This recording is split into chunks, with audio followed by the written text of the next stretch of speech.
Morning students, welcome in online class 7th class. आज हम SST में ज्योग्राफी का चैप्टर 6 प्राकृतिक वनस्पति एवं वन्य जीव कि प्राकृतिक वनस्पति क्या है और वन्य जीवन क्या है।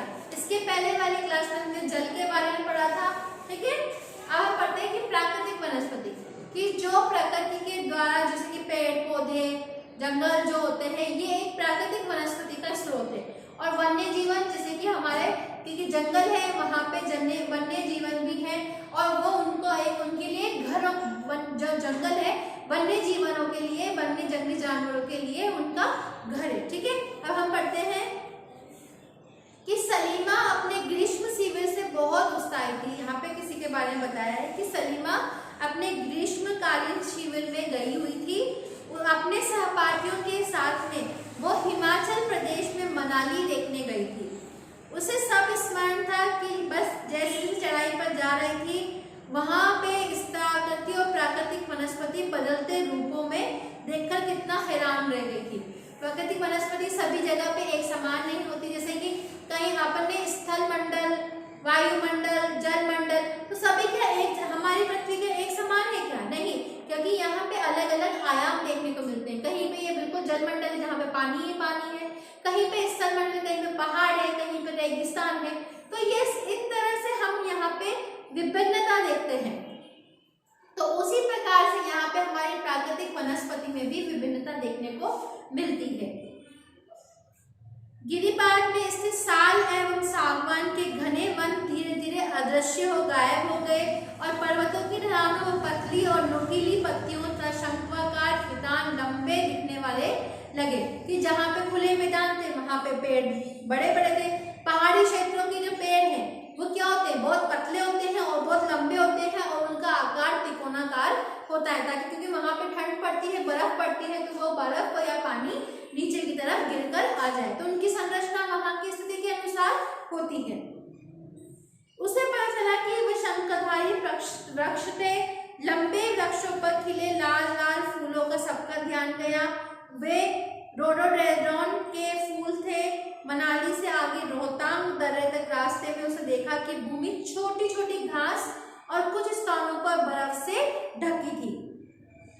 कि सलीमा के अवलोकन से हम ये अनुमान लगा सकते हैं कि स्थल की जो ऊंचाई एवं वनस्पति की विशेषताएं एक दूसरे से संबंधित है। कि जैसे जैसे हम स्थल की ऊंचाई पर बढ़ते हैं वैसे वैसे हमारी प्रकृति की वनस्पति जो है वो भी बदलती जाती है और वन्य जीवन भी बदलता जाता है, क्योंकि ठंड में रहने वाले जानवर ठंड के अनुसार उनकी संरचना ऐसी बनाई जाती है और जहाँ पे गर्मी होती है तो वहां गर्मी में रहने वाले जानवरों की स्थिति अलग होती है।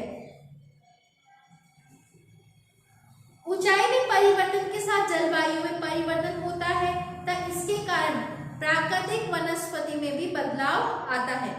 वनस्पति की वृद्धि तापमान एवं नमी पर निर्भर करती है। इसके अलावा ये ढाल एवं मिट्टी की परत की मोटी जैसे कारकों पर भी निर्भर करती है। कि ये यहाँ की स्थल की आकृति पर भी, जलवायु पर भी और हमारी मिट्टी के प्रकार पर भी निर्भर करती है, क्योंकि मिट्टी का प्रकार भी, क्योंकि वहाँ की उपजाऊ क्षमता अगर जिस अकॉर्डिंग है तो उसी अकॉर्डिंग वहाँ पे पेड़ पौधे लगते हैं। फिर इन घटकों के अंतर के कारण किसी स्थान की प्राकृतिक वनस्पति की सघनता एवं प्रकार में भी परिवर्तन होता है।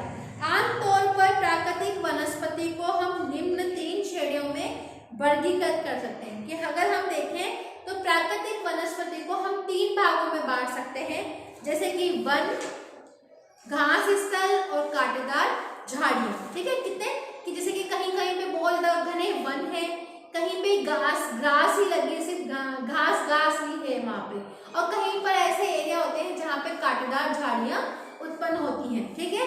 तो अब हम पढ़ते हैं कि वन की जो वृक्षों के लिए उपयुक्त तापमान एवं परिपूर्ण वर्षा वाले क्षेत्रों में उगते हैं। कि वन कहाँ उगते हैं? जहाँ पे वर्षा की पर्याप्त मात्रा हो, वहाँ की मिट्टी उपजाऊ हो और वहाँ का जो तापमान है वो वहाँ के पेड़ पौधों को उगाने में, घने पेड़ पौधों को उगाने में भी सहयोगी हो।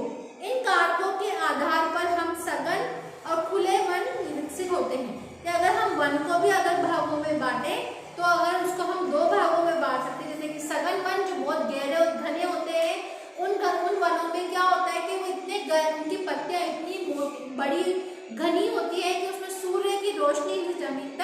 नहीं आती।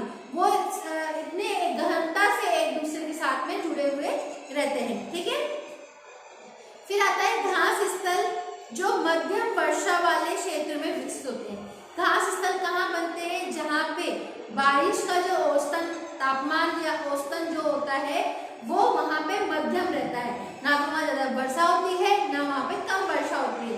तो वहाँ पे कौन सा स्थल उत्पन्न होता है? घास स्थल उत्पन्न होता है। नाउ तीसरा है कांटेदार झाड़ियाँ, कि कांटेदार झाड़ियाँ केवल शुष्क क्षेत्र में पैदा होती है, जहाँ पे बारिश का औसतन जो है वो बहुत कम होता है, 150 से भी कम होता है वहाँ का औसतन। तो वहाँ पे जो होते हैं, तो वहाँ पे जो झाड़ियाँ होती हैं, वहाँ पे पेड़ कम पाए जाते हैं, लेकिन जो झाड़ियाँ होती हैं वो कांटेदार होती है, नुकीली होती है।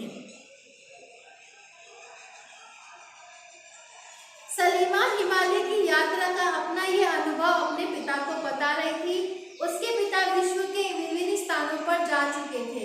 उन्होंने सलीमा को विभिन्न महाद्वीपों के विभिन्न भागों में पाए जाने वाली विविध प्रकार की वनस्पतियों के बारे में बताया।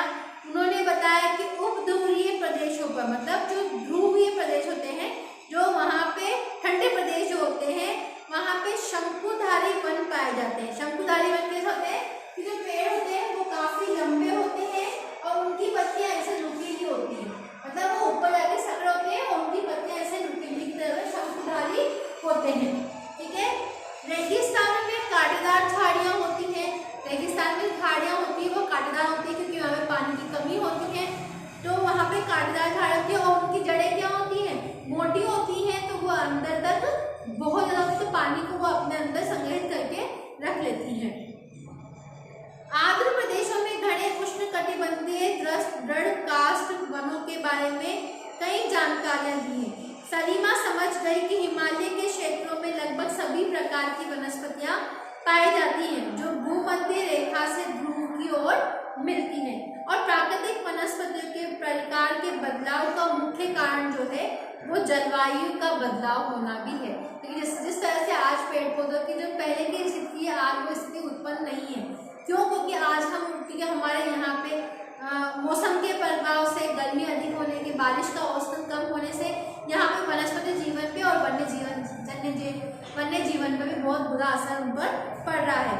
और हम अगर विश्व के विभिन्न प्रकार की प्राकृतिक वनस्पतियाँ, उनके गुण और वहाँ के प्रवास वाले जीवों के बारे में भी जानकारी हम लोगों को होनी चाहिए।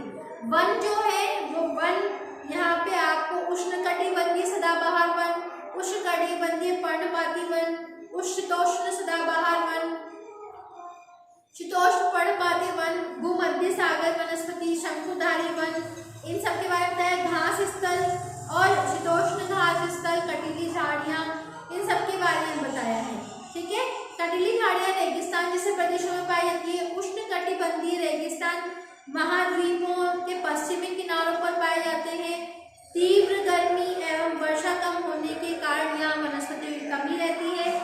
विश्व के मानचित्र में हमने रेगिस्तान देखे हैं और रेगिस्तान के यहाँ पे आपको पता भी है कि रेगिस्तान के प्रमुख जानवर कौन सा होता है? ऊंट। ठीक है, आपके ये जो वन और जो घास स्थल है यह आपके चैप्टर से हटा दिया गया है। ठीक है, कटीली झाड़ियाँ जो है, ठीक है, अब यहाँ केवल काई, लाइकेन, छोटी झाड़ियाँ पाई जाती हैं। ये अल्पकालिक ग्रीष्म ऋतु के दौरान ही विकसित होती हैं, कि जब यहाँ पे ग्रीष्म ऋतु होती है तब ये झाड़ियाँ उत्पन्न होती हैं। इसे टुंड्रा प्रकार की वनस्पति कहा जाता है। ये वनस्पतियाँ यूरोप, एशिया और उत्तरी अमेरिका के ध्रुवीय प्रदेशों में पाई जाती है। यहाँ के जानवरों के शरीर पर मोटा फर होता है एवं उनकी ये ध्रुवीय प्रदेश, टुंड्रा प्रदेश के हैं, ठंडे प्रदेश के जानवरों के बारे में यहाँ पे बताया गया है, जैसे कि सील, वायरस, कस्तूरी बेल, ध्रुवीय उल्लू, ध्रुवीय भालू, बर्फीली लोमड़ी आदि। सलीमा के पिता ने कुछ घने वनों के चित्र भी बताए। कुछ चित्रों में सलीमा ने देखा कि लोग वृक्षों को काटकर वनों को साफ कर रहे हैं। इसके पिता ने बताया कि स्थानीय लोग कृषि के लिए, आवास के लिए इन जंगलों को काट रहे हैं, इसीलिए उन्होंने वनों को साफ कर दिया। सलीमा सोचने लगी, अगर वनों को साफ कर दिया जाता तो वन्य जीवन कहाँ जाएंगे? क्या वो पुनः वैसे ही बन जाएंगे? अगर लोग इसी तरह पेड़ों को काटते रहे पर्याप्त ऑक्सीजन, जलवाष्प, लकड़ी, फल, मेवे आदि कैसे मिल पाएंगे। इसीलिए हमें इनको सुरक्षित रखना चाहिए। ठीक है, यह आपका चैप्टर फिनिश है। आप सबको समझ में आ गया होगा कि प्राकृतिक वनस्पति क्या है और वन्य जनजीवन क्या है। ठीक है, thank you, have a nice day.